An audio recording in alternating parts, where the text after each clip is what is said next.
The future of the internet belongs to the people who actually use it, not the corporations that mine it. So let's give a big blockchain report welcome to today's guest, Matt Hill. Matt, welcome to the show.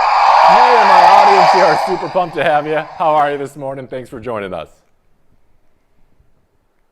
Fantastic intro. You really nailed it. I've been on a lot of these shows, and I think you summed up what we're doing philosophically pretty well. Great job. Well, I appreciate it. You're doing some great things out there, and we certainly are excited to learn more about that.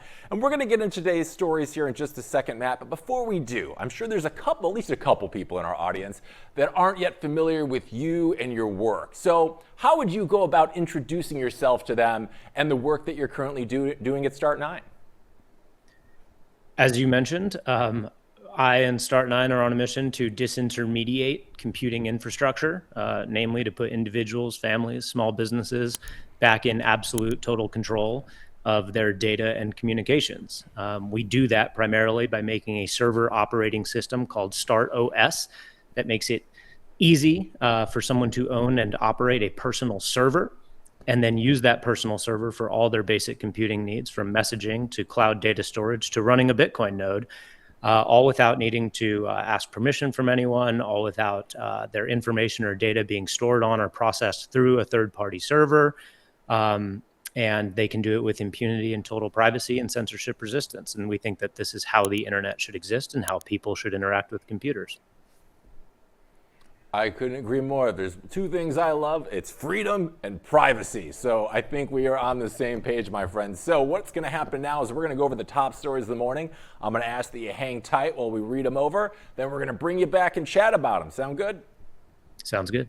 All right, we're bringing Matt back. And Matt, the SEC says it's going to make America the crypto capital of the world. Is this a genuine change of heart or just the hall monitor trying to be cool at prom? What do you think? Oh, boy. So fair warning and small disclaimer for your audience. I'm what most people would refer to as a cyberpunk. We, fundamentally believe that the best way to, affect large-scale political change is by writing code, in particular by writing code that enforces privacy, censorship resistance, and individual rights, and not going through the traditional avenues of political infrastructure to achieve our ends. Now, that said, it would be silly to state that what happens in Washington doesn't matter, right? It is important. It affects the nature of the landscape and the nature of the battles that will follow. So it is of interest. It's not my top concern. I spend most of my time just writing code that makes the world do what I want it to do. But I would say that first and foremost, a statement by the SEC saying that they will make America the crypto capital of the world is also a bit silly. They literally have the ability to make nothing. The SEC doesn't make anything.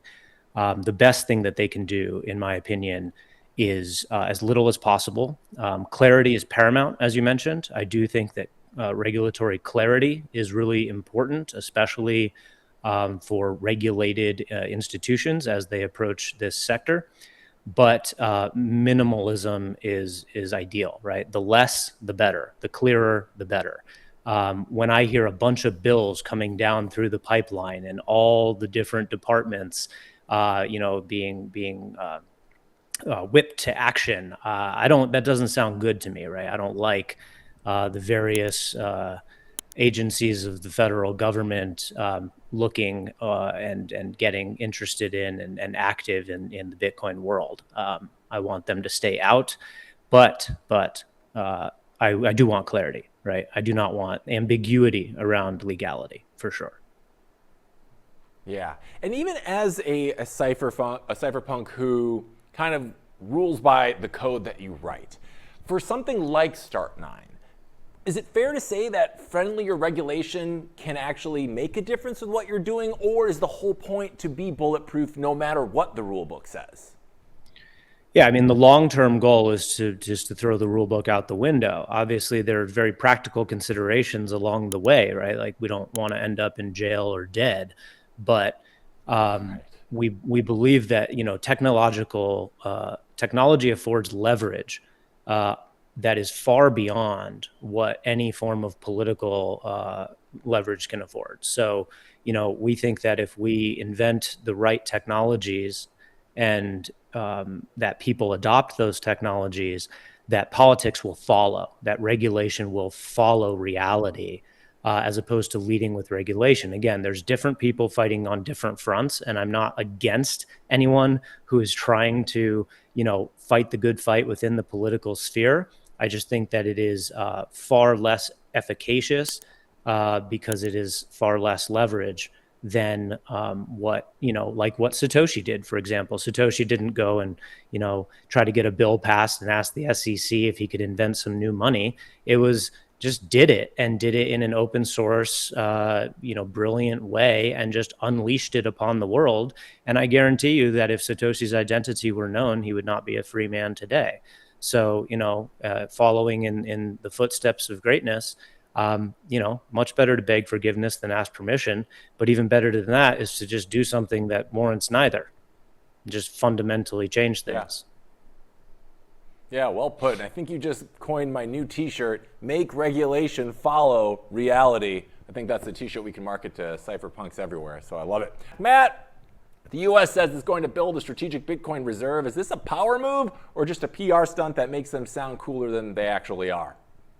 Oh God, I have no idea. When the Treasury Secretary says two contradictory statements in the same day, it's very clear that there is no concrete policy and that they're flying by the seat of their pants here, and that there's jockeying interests at play. Right? This tells me that there are donors, there are influencers within the political sphere and the business spheres that want different things for different reasons, and they're all just trying to jockey for control here. So we'll see kind of who ends up winning this battle.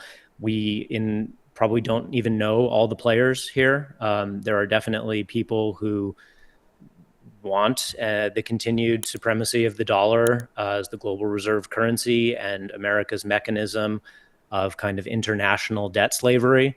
And I would argue that is the majority opinion at the federal level. And so anything to the contrary, anything that they say to the contrary, I take with a degree of suspicion. I view most of their jockeying around Bitcoin as a degree of covert warfare. So the United States is considering, a strategic Bitcoin reserve beyond what they have just stolen from individuals and kept for themselves, meaning they are attempting to use taxpayer funds to buy Bitcoin.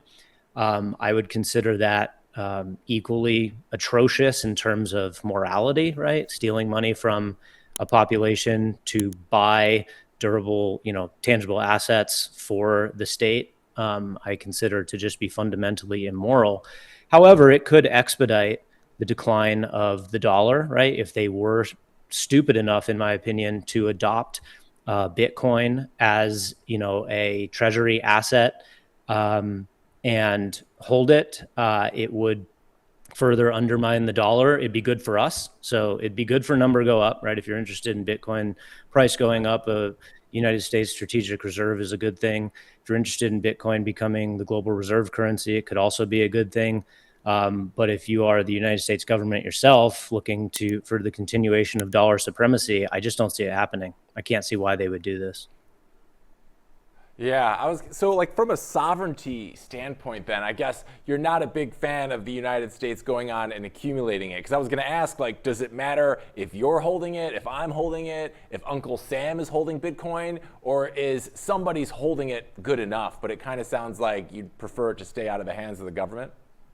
Well, there is no right. The government is the people in theory, right? And so, sure. but the people can't hold the Bitcoin. Right? Whoever holds the Bitcoin owns the Bitcoin, right? Even if you have Bitcoin and it's sitting on Coinbase, it's not your Bitcoin. It's Coinbase's Bitcoin. Like Strategy, for instance, from a paper standpoint might, quote, own some Bitcoin, but they don't actually own it because it's being held by a custodian and therefore can go missing. I mean, Coinbase is holding the vast majority of, we're going to talk about Coinbase in a little bit, I think. So I'll hold off on any Coinbase rant here, but I'm fundamentally against expropriation of wealth by nation states of their people, aka taxation. So, it's like, am I against the United States government buying Bitcoin? My immediate question is, with whose money, right? I mean, are they going to print dollars to buy Bitcoin?